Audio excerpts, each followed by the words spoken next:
Well, in this midterm election year, the future of ICE is a campaign issue. Some candidates are looking to, quote, abolish ICE. But what would that really mean? And how would it work after that? NBC 10 political reporter Lauren Mayk is going beyond the slogan with questions for candidates running in the Democratic primary for Philadelphia's 3rd District Congressional seat.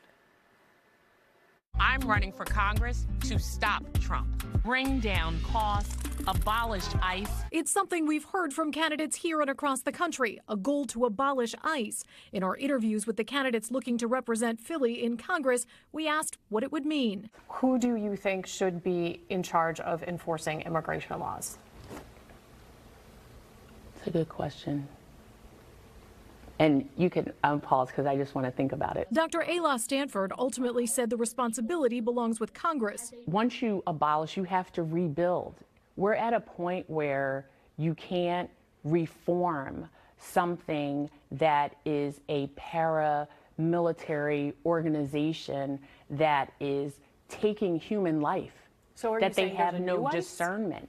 I'm saying that I wouldn't even use that. I think at this point, the connotation of that word is so negative that you would need a new name. We asked State Senator Sharif Street. If you abolish ICE, what replaces it? Well, first of all, you don't really need to replace ICE. Street referring to other agencies that step in if a crime is committed. We already have all these agencies. Those responsibilities can be subsumed without ICE existing. How do you avoid that, or are you okay with the idea that that could mean that local police or some of those other agencies you mentioned might have to take on the responsibility of figuring out if someone is in the country legally or illegally? Well, if they're, okay first of all, that? I think we need to, no, I don't, right, as it stands, cooperation, if you have the problem with cooperation right now is that ICE is in fact an organization that has been infected with white supremacists, and what they will do to people is grossly inappropriate. Sean Griffith said Homeland Security should be dismantled. What do you do about things like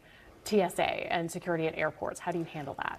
Well, we should certainly have security at airports, and we should. Who would do that?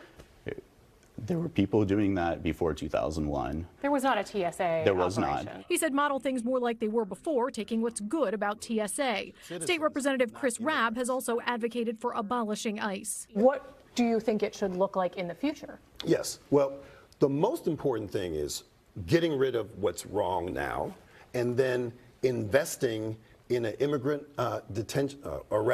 immigration system that is fair, efficient, and humane. Rabb referred to some existing legislation, and he said people coming into the U.S. to seek asylum should not be detained. Quite popular, a living wage for all. It's worth noting those 4 candidates in the 3rd District primary are running in what by one measure is considered the bluest district in the country. There is no Republican running in the primary. If you want to know more about this race and hear much more from these candidates, now's the time to subscribe to my free Battleground Politics podcast. We'll be dropping new episodes of the podcast this weekend with the interviews I did this week with each of the 4 candidates in the 3rd District race primary.